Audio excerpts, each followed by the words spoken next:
Alright, welcome back with another week of picks. Um, I'm gonna make this one a little quicker because I actually already recorded a 10-minute video and I'm a dummy and didn't realize my mic wasn't on, so now I gotta redo this whole thing. So we're just gonna skim through it real quick. Um, First, start off with Texas Oklahoma, the Red River rivalry, Red River shootout, showdown, whatever you want to call it. I'm super excited. I'm excited for this game every year. In my opinion, it's the third best rivalry in college football. I think there's three rivalries in football that are so far above the rest, and that is obviously the game Ohio State Michigan. That's like tier one, and then in tier two you got Oklahoma, or not Oklahoma, Bama, Auburn, and then slightly under them you got this Red River rivalry in Texas Oklahoma. Um, Listen to some of these scores outside of last year's 49-0 historic blowout. These are the games, how close these games usually are.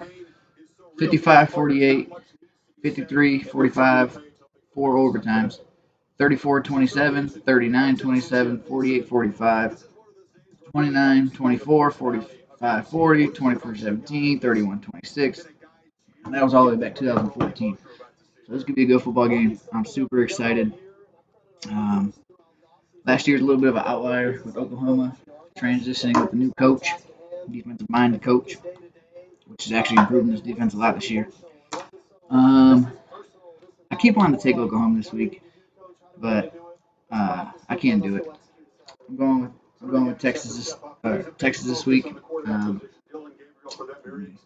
Pull this up. Oklahoma this year is having they're up and down with their offense. They have scored 73 points, 28 points, 66 points, 20 points, 50 points. So as you see, they go up and down, 73, 28, 66, 20, and 50 last week. So if you follow the pattern, that means for some reason they're on the pattern to score under 30 again this week, and they're definitely playing their best defense so far. So I'm going with Oklahoma to not score 30 points and lose to Texas. Although I do feel like it will be close. It'll be a close game. 34-24, somewhere in that range. Move on to the next one, Maryland, Ohio State. Another one I'm super excited for because I can't stand Ohio State because I'm a Michigan fan. This one's interesting because they have a common opponent. I love comparing that when you have common opponents. Maryland, they played Indiana. Maryland beat Indiana 44-17. Ohio State beat Indiana 27-3. So Maryland won by more, but they gave up more points, and the big difference was in the yards when you go look at that. Ohio State's defense is really good. They held Indiana under 180 yards, I believe it was. They're a damn good defense. Unfortunately, that's actually why I'm taking Ohio State here today because of their defense. I hope I'm wrong because I want Ohio State to lose, but I'm going Ohio State. But I would take the points if you're betting. Maryland plus 17 is a good bet. I picture the game going into the fourth quarter tied, one possession game somewhere in there, and then about mid fourth, Ohio State to take a 10-point lead and finish it off with a 10-point win. LSU, Missouri. A lot of disrespect for LSU this year. They have number four, I believe, number four offense in the country. Their offense is ridiculous, but their defense is just as bad. We've seen teams like this in college football be successful enough to get to the college football playoff. Oklahoma teams in the past. Obviously, I don't think that's going to happen this year with LSU because two losses already, but maybe somehow. But with that being said, I'm going LSU over Missouri because Missouri won't be able to score enough points. Might just segue that into the same reason I think Washington State's going to beat UCLA. Washington State, they have a real good offense this year. They can sling that thing around. RIP Mike Leach.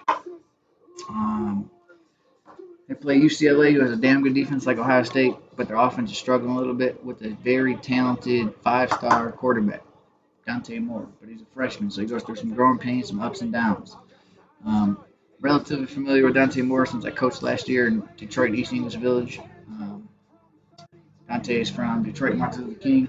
Kid's a stud. He'll be in Heisman contention eventually, maybe 2 years from now or so. He has that ability, but not yet. So Washington State over UCLA because UCLA won't be able to score enough points. Notre Dame, Louisville. Notre Dame's a little banged up last week, so I think the game is slightly closer than it should have been. But Duke is a very good football team.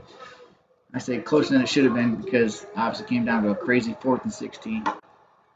But I'm taking Notre Dame. Pat McAfee's cracking me up on this video over here. I'm taking Notre Dame over Louisville. I don't think it should even be close. On to the next one, Texas A&M, Alabama. Jimbo Fisher, Nick Saban, a little rivalry and beef they have from last offseason, and it led to a good game last year. We're going to get a good game this year, too. I'm going Texas A&M for this reason here. Texas A&M leads the country in sack percentage, meaning they get a sack more percentage of times on pass plays than any other team in the country. What's Alabama's weakness? Protecting Milroe on pass plays. UCF had tons of sacks against them, so I can only imagine A&M's going to do that too. So I'm taking A&M over Alabama. And lastly, Kentucky, Georgia. I keep wanting to take Kentucky because that run game with Ray and Georgia's just struggles this year against every solid team that they've played. They remind me a lot of the Florida State Jameis Winston team the year after they won the national title when they had to keep barely hanging on and then made it to the playoffs and ended up getting blown out by Oregon. That's what this team reminds me of. I expect Georgia to struggle like they have against the good teams so far this year. Probably be down a score or two, and but I think they're going to end up winning just because I can't pick against Georgia until I see them lose. So I expect it to be like it has been. They're going to be down in this game. They'll end up finding a way to finish. So that's all my picks for this week. I got Texas over Oklahoma. I got Ohio State over Maryland, but I would take the points if I'm Maryland. If you're betting, I'd take the points for Maryland. LSU over Missouri. Washington State over UCLA. Notre Dame over Louisville. Texas A&M over Bama. And then Georgia over Kentucky. But I would also take the points on that. I think it's 17 or 14. I don't think Kentucky's going to lose by that much. So that's who I'm taking my picks. With a disclaimer to last week, I think my upset of the week was I picked Texas over Kansas, which obviously wasn't close. But I didn't know that Kansas star quarterback Daniels was going to get hurt in the pregame and not play, so that changed the whole thing. So I guess my upset of the week this week would be A&M over Bama. See y'all next week.